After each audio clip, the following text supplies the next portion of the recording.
Hi, I'm Tanya Charlton, coming to you from Memoria Press at the Highlands Latin School campus in Louisville, Kentucky, where it is a very cool rainy day. But we are going to have a snuggly time in here talking about literature and literature guides. We have some questions that have been already raised, and I'm going to start with question number 1.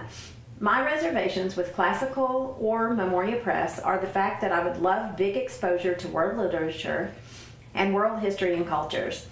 So the reason we don't focus on the East and that we spend the majority of our time in Western civilization is, for one thing, we have limited time. And we want to go deep rather than wide, which is a characteristic of classical education. We want to give students a foundational grounding in their heritage, which for most of us is Western civilization. We do introduce the East when we talk about famous men of the Middle Ages. We talk about Islam, and we cover the history of Muhammad. And we take it back to the Hebrew people and to Abraham so that our students get the context of that. In Greece, we talk about, when we study Greece, we talk about the Persians, and so that our students get a little bit, but it is much more surface than our Western civilization history. And that is on purpose. Western civilization is, our government comes from ancient Rome, our architecture comes from ancient Greece, our faith comes from the Hebrew people. And so that's where we want to ground our students as Americans, basically. So that is why we don't focus on the East. We do mainly stick with Western civilization, but we do have some read aloud books that are focused on the East in K to second grade, and Where the Mountain Meets the Moon, things like that, that would be some kind of exposure to the East. But basically we spend our time in Western civilization. Okay, my name is Tanya Charlton, in case you're just now joining us, and we are talking about literature questions and literature study guides. And so we're going through some FAQs, and my next question is, why do we only read 3 to 4 books a year in literature? And the reason for that is because we are delving deeply into those books, and we're teaching our students to be conscientious readers. So we want them to think about new words and Latin roots for those words, themes and connections to history and to their previous reading, the study of injustice and vice and sacrificial love, all of those things that in a quick reading they're not necessarily going to get. So we're guiding them through these 3 or 4 books in the year. But when I was teaching, my students all had other books that they were reading. So they're not only reading 3 to 4 literature books a year, those are the ones they're studying. In addition to that, they're reading whatever they're interested in. So we're not limiting students, we're just choosing to study throughout the course of a year, 3 to 4 books. Next question. My student has already read that book. Why should we read it again? Or why should we do the guide? If you've already read the book before you get to our curriculum, it's really up to you whether you want to do it again. If it's a book that your student loved, then it wouldn't hurt to go back through it and do it again, and do it with this more deep study of it. And actually it might make, especially if you're starting with Memoria Press, it might make it easier for the student, because then they're not only learning how to pick out vocabulary in context or how to answer a comprehension question in a good sentence, because they already know the story. It makes it a little bit, it's one thing they don't have to think about. So you might consider that. But we also have several options for every grade now, and we continue to develop literature guides. And so if you don't want to redo a book, don't feel like you have to, just choose another one. And we've got lesson plans for the majority of them, still working on some.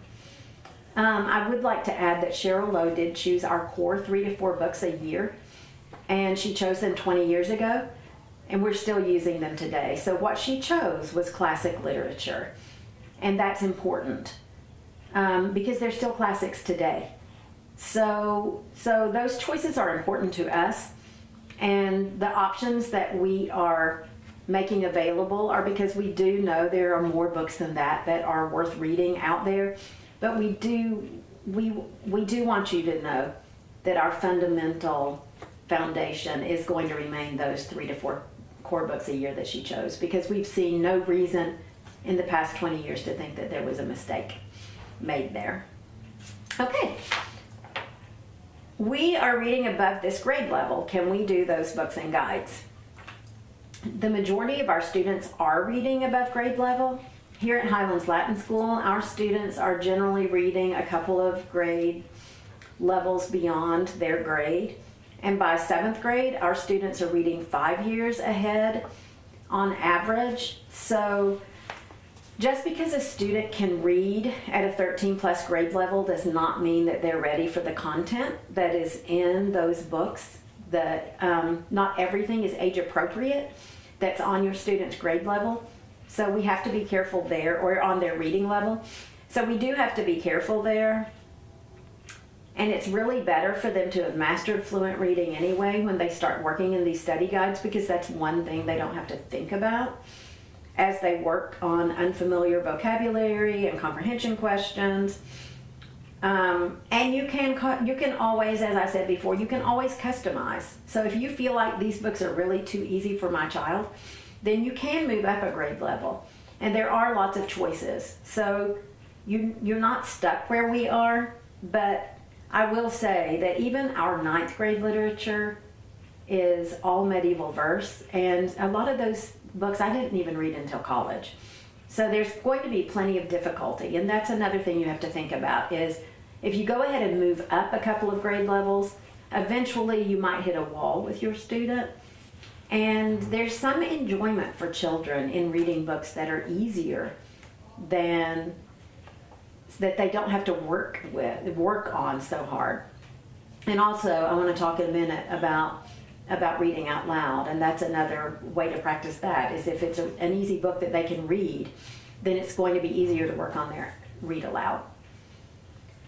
And that wasn't a question, but I'm just going to, it's something I want to talk about, if I have time. My name is Tanya Charlton, in case you are just joining me.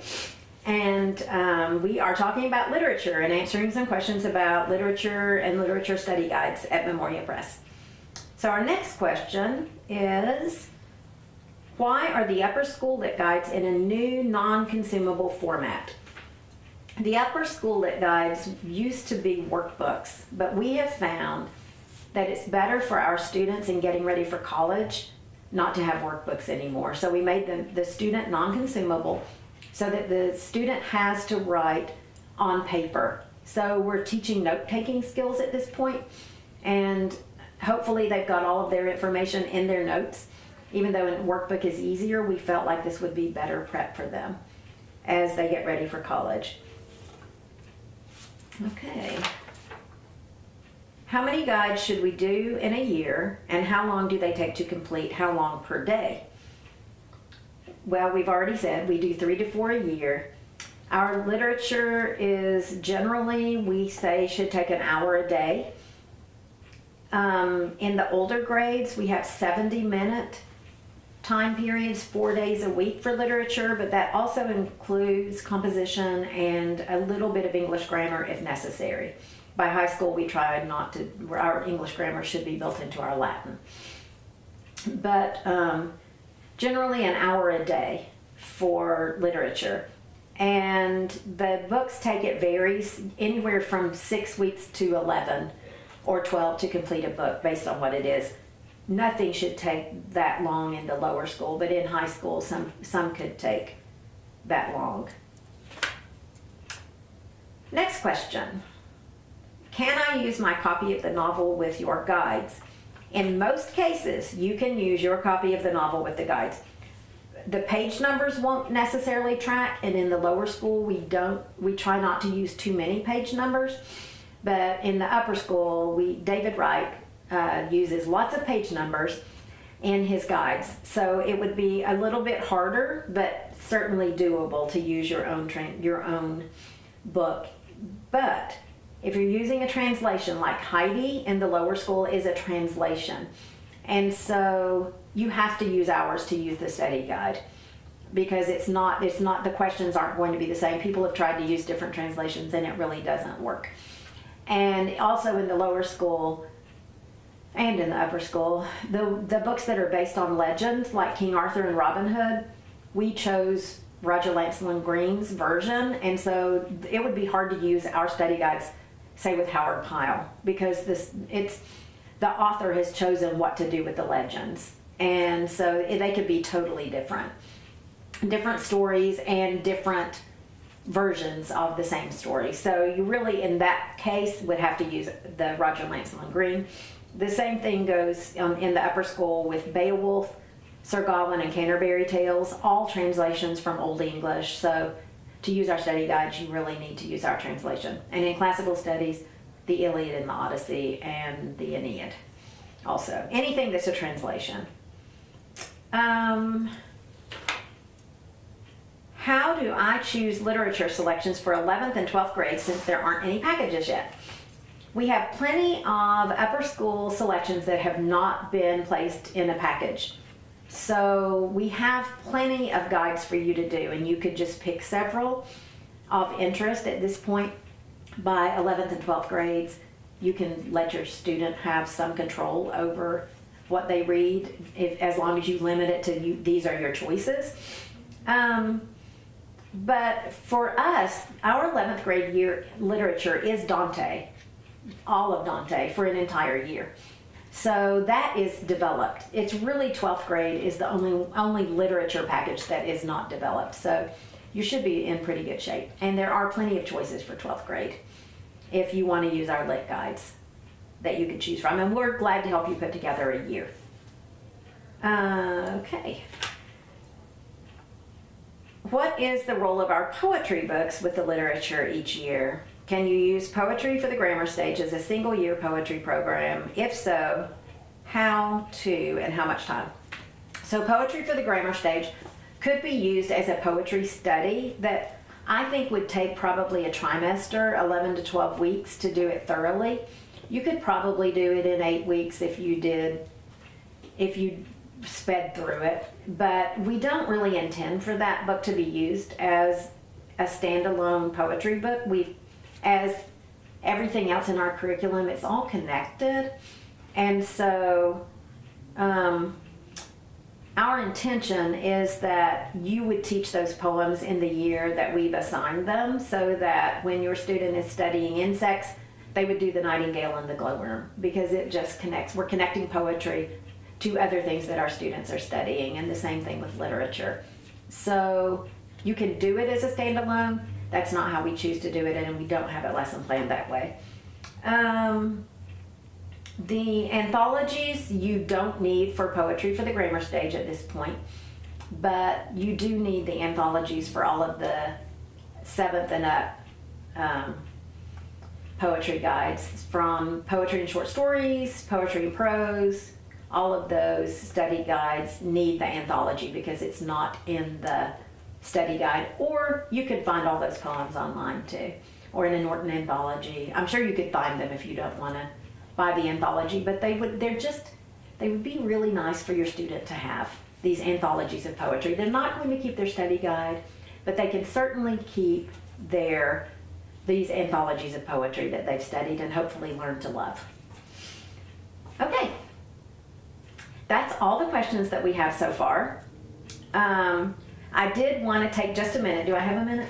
I wanted to take a minute and talk a little bit about reading aloud, because I feel like that's so important, and we didn't have a question about it.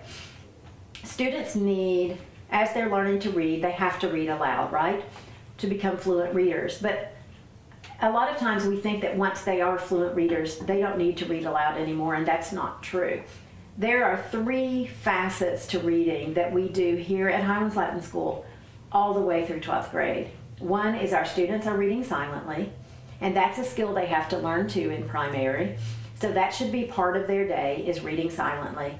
But they also need to read aloud and work on expression and work on fluency in their reading aloud, which is a whole different skill But we're continuing to read aloud all the way through because our students are learning to read Homer aloud and Shakespeare aloud. So it's, as their reading gets more difficult, they continue to work on reading fluency. And the other thing is they need to be read to all the way up. So you should be reading to your students at least every week, and maybe it would be great if you could read to them every day. I know that can be hard.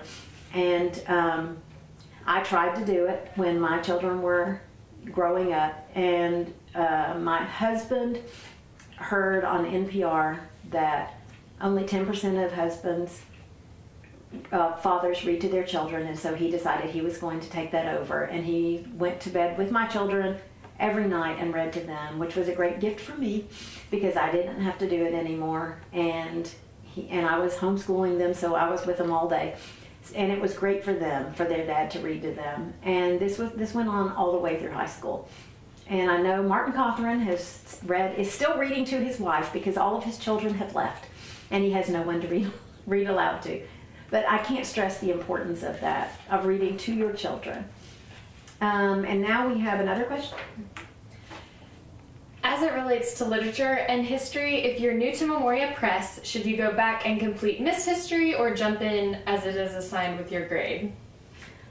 It depends on the grade, and we will help you if you want to call us. We will help you make that decision. For history, the famous men books that we do in grammar school, you can skip those, and just because we're redoing that history in middle school, you could introduce your student to ancient Rome or ancient Greece or the Middle Ages through middle and high school.